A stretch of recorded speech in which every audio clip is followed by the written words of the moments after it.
As a new entrepreneur, do you find yourself feeling a little stuck, overwhelmed, or going crazy? Some days are like totally up and everything's awesome, and sometimes everything is totally down and you just feel like giving up. Trust me, I've been there. I've had all those feelings, and it's completely normal. That's why I'm here today to tell you my top 7 inside tips to help you thrive as an entrepreneur in 2025. You'll never feel stuck. You'll always be motivated so you can build the life and the business of your dreams.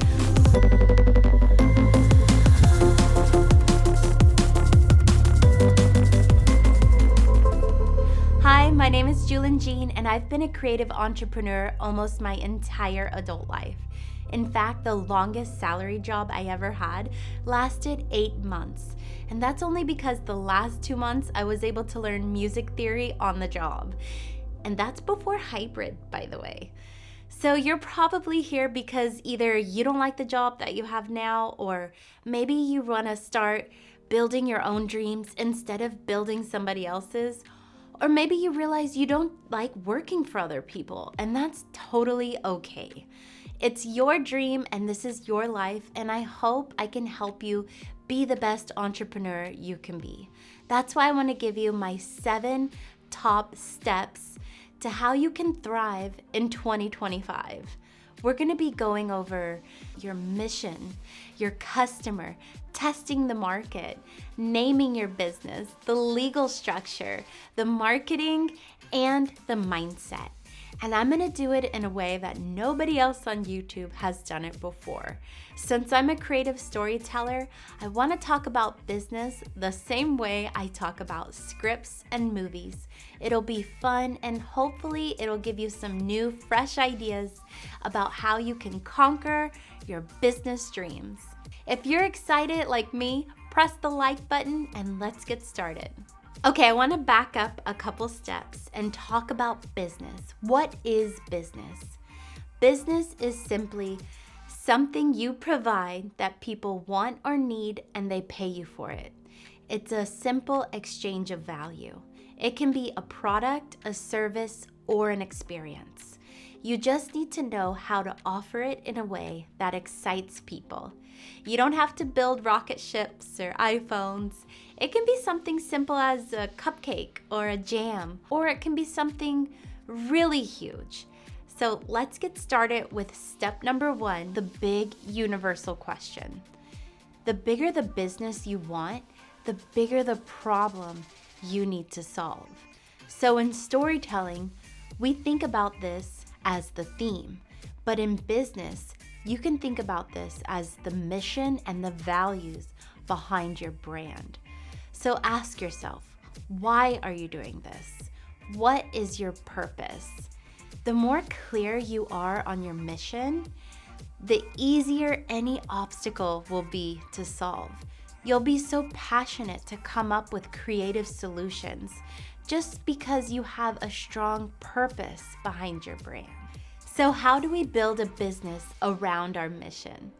Well, this is a little formula that I use in my storytelling class, and I want to share it with you and apply it to business. So we're going to start with our big universal question, and we're going to break it down into one core problem. Then we're going to attach 2 opposing emotions to that problem. The next step is to ask yourself how you can uniquely solve this problem. One great example of this formula is Canva. Their big universal question could be something like, why isn't graphic design easier? And the core problem from that is graphic design is difficult for non-professionals. The 2 opposing emotions that they could have attached to this problem is one, frustration, because it's frustrating to do Adobe Illustrator and to figure that out. And then the other one is excitement. It's exciting to get creative and make beautiful graphics. And so Canva uniquely solved this problem by making graphic design easy and fun for everyone. They're a huge successful company, and I hope that can spark some ideas of your own to create a unique business solution for a universal question and problem that you wish to solve. Step number 2 is all about your lead character. I mean, your customer. Your customer is actually the lead character in your story. So this kind of goes perfect with my screenwriting tips. And I got this from Donald Miller. He is a marketing guru. I love his books, and he wrote Building a Story Brand. He says, think about your customer as the lead character in a movie. The funny thing about hero characters is actually they have a lot of flaws. And so how your business is positioned in the hero character's journey is the guide. Your customer is the hero of the story, not you and not your business. In Donald Miller's book, Building a Story Brand, he taught me that the business is the guide helping the customer to succeed. As Miller says, people don't buy the best products. They buy the products that they can understand the fastest. So if your business can position itself as the guide that leads the customers through the transformation they seek, you will be unstoppable. And if you're very clear on this messaging, your business is gonna thrive.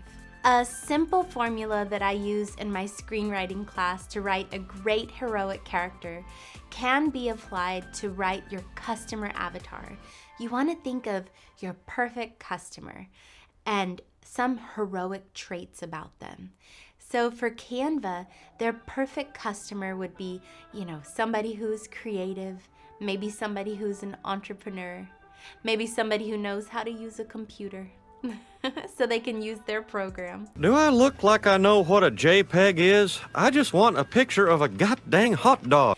And then you want to take these heroic traits, because nobody's perfect and we all have flaws, and push them to the extreme.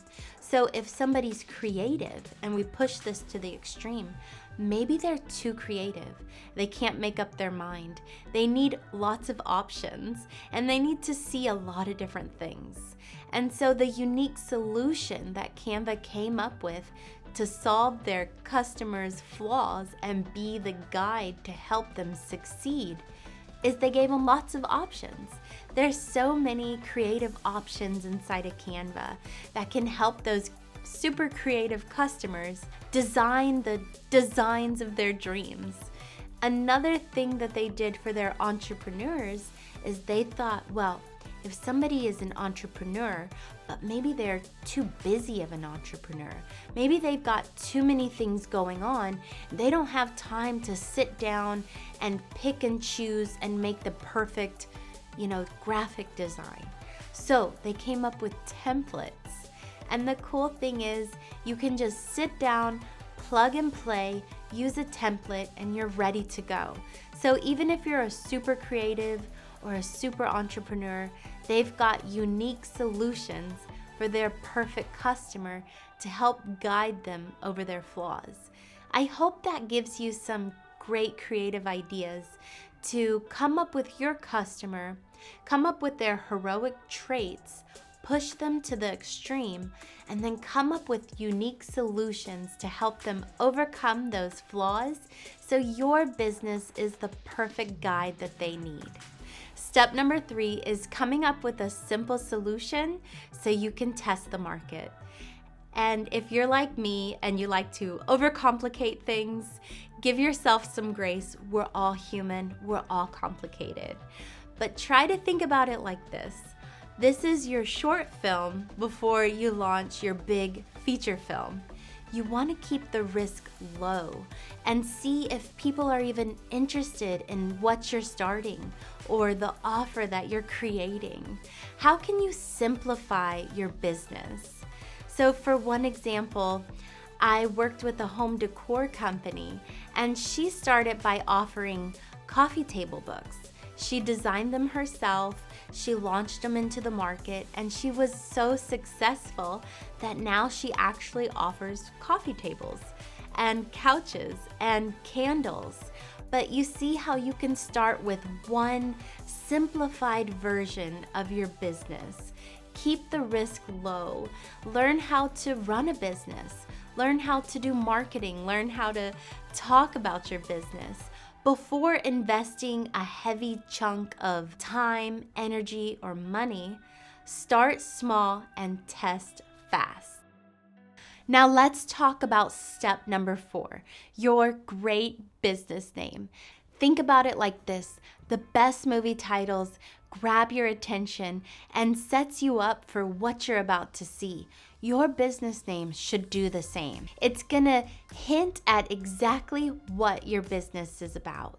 And it's more than just words. It's a representation of your values and your mission and the promise that you're making to your customers. It's the first impression people are gonna have of your business, so you wanna make sure that it's a great name. Here's some tips for a great business name. Keep it simple and clear. If it's too hard to pronounce or it's too complex, people might not remember it, and you definitely want them to think of your business first, especially when they're searching for your solution. Think about your mission and your values. How can your business name reflect what you stand for? If your mission is about creativity and storytelling and empowerment, how can your business name evoke that? Making your business name super unique is one way that you can stand out. Just make sure it doesn't sound similar to anyone else in your industry, because you don't want to blend in. You can have a business name that's super personal. Maybe it represents your family history, or like your grandma's middle name. Something that is special to you and unique to you. And that's a great story that you can tell for marketing. Another thing you want to do is check availability. You want to make sure that the name isn't taken before you fall in love with it.